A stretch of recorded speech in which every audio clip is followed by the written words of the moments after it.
Hello, in this video I will show you how to replace the coolant and bleed the cooling system on Mazda 5 MK2. Depending on the engine, the coolant overflow tank might be in different positions and different color, but the procedure is very similar.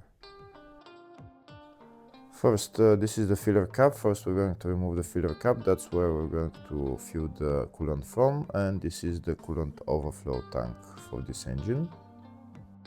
Before draining the coolant, first we're going to remove the coolant filler cap. Next we're going to go underneath the car and show you how to drain the coolant. On some engines there is a coolant drain plug, on others there isn't a drain plug on the radiator, so you need to remove the lower radiator hose on the radiator and drain the coolant that way.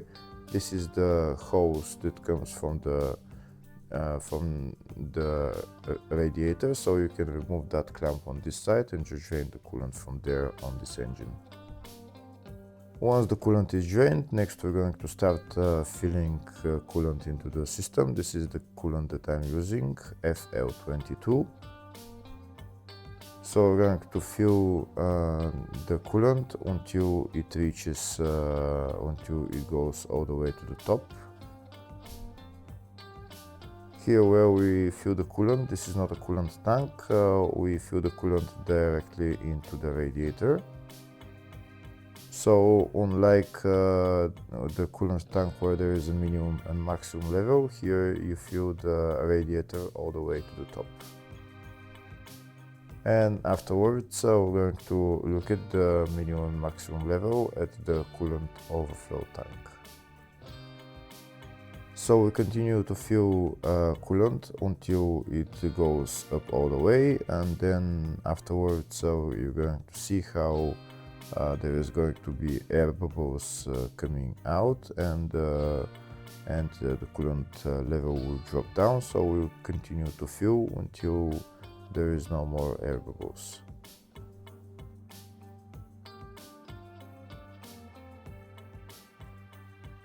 Here you can see when we fill the coolant to the top, there is air bubbles coming out and the level of the coolant is dropping, so we continue to do that.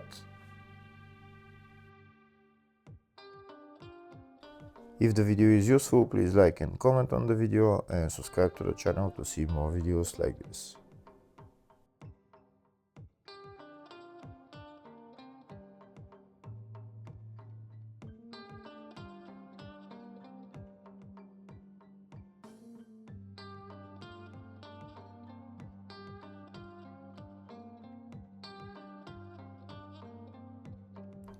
Here you can see we continue to fill the system with coolant. There is still more air bubbles coming out and the coolant level is dropping, so we continue to do that. And now we're going to open the coolant overflow tank and fill coolant just above the minimum level.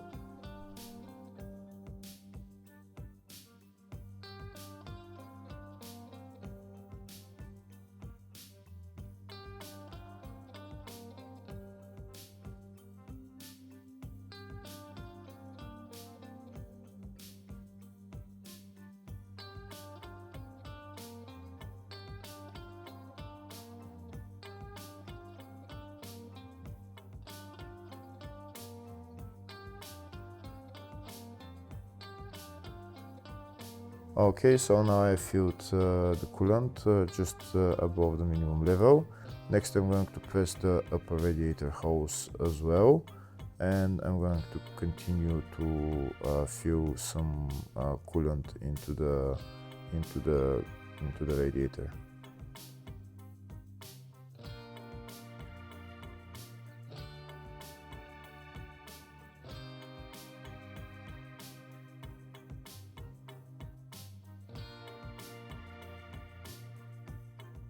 Here you can see the level is still dropping, there is still some air coming out.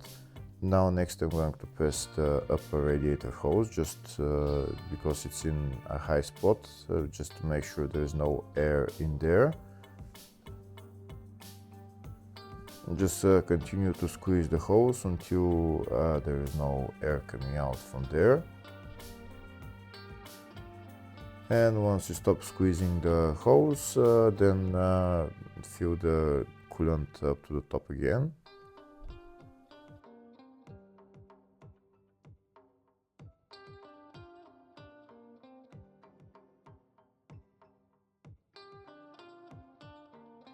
Then repeat the procedure, squeeze the upper radiator hose again, and then fill it up all the way to the top. And then we're gonna go inside the car and start the car.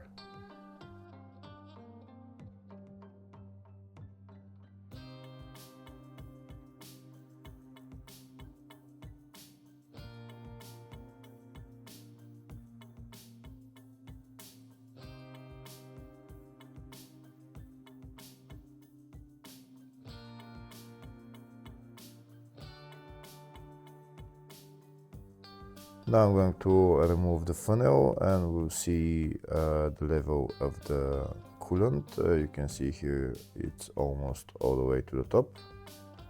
Now we go inside the car, turn the ignition on and don't start the car just yet. Go to the heater and turn the heater to the maximum temperature. The maximum temperature on this car is 29 degrees. Then turn the blower motor to the lowest setting or to the number 1 setting, not to the 0, the number 1 setting. This way the heater valve on the heater core opens, and then coolant will flow into the heater core. Next we're going to start the car and let the car run until it goes to normal operating temperature. For the car to go to normal operating temperature, it will usually take about 15-20 minutes. So we can go outside the car and just look at the level of the coolant and fill it as necessary. Now we're going to see the level of the coolant. We can see the level of the coolant dropped. The car is running right now. We're going to press the upper radiator hose for a little bit just to make sure there is not air in there. And then I'm going to put my funnel on and start adding coolant until again goes all the way to the top.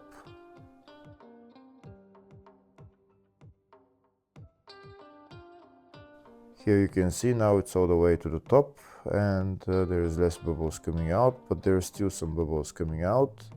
Here you can see there's some bubbles coming out, not too much, but once the bubbles are coming out, that means the system is being bled. We can see the coolant level is dropping. So now we're going to add some more coolant.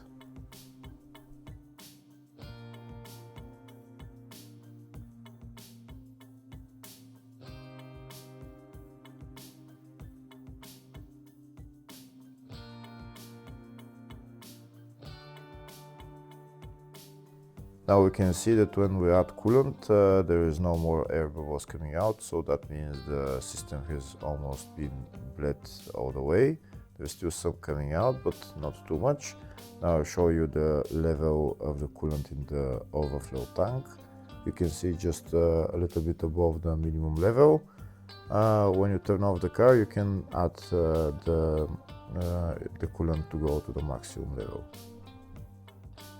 Here we can see the coolant is still to maximum level, so now we're gonna go inside the car and check the temperature. We can see the temperature is almost in the middle between hot and cold, so that means the temperature is almost at a normal operating temperature. Next we're going to rev the engine for maybe a minute or two, just to help it warm faster. Just hold the RPM to around 2000 RPM, just for maybe 30 seconds, minute and a half, depends on how fast the car will warm up. Once the car warms up, then the heater should start blowing hot air. If the heater starts blowing hot air, that means the coolant system has been bled. I'm going to turn up the heater blower motor, and I will wait for the hot air to start coming out. Once the hot air starts coming out, that means the system has been bled, and then we can turn off the car. In my case, there is hot air coming out, so that means I can turn off the car and just add coolant as necessary into the radiator. First, I'll add coolant into the coolant overflow tank, just do it to the maximum level, and then I'm going to add coolant into the radiator.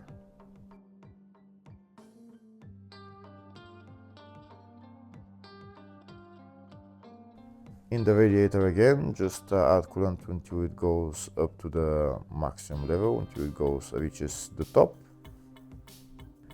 Now we can put on the radiator cap on and the coolant overflow tank cap on, and we're done with replacing the coolant.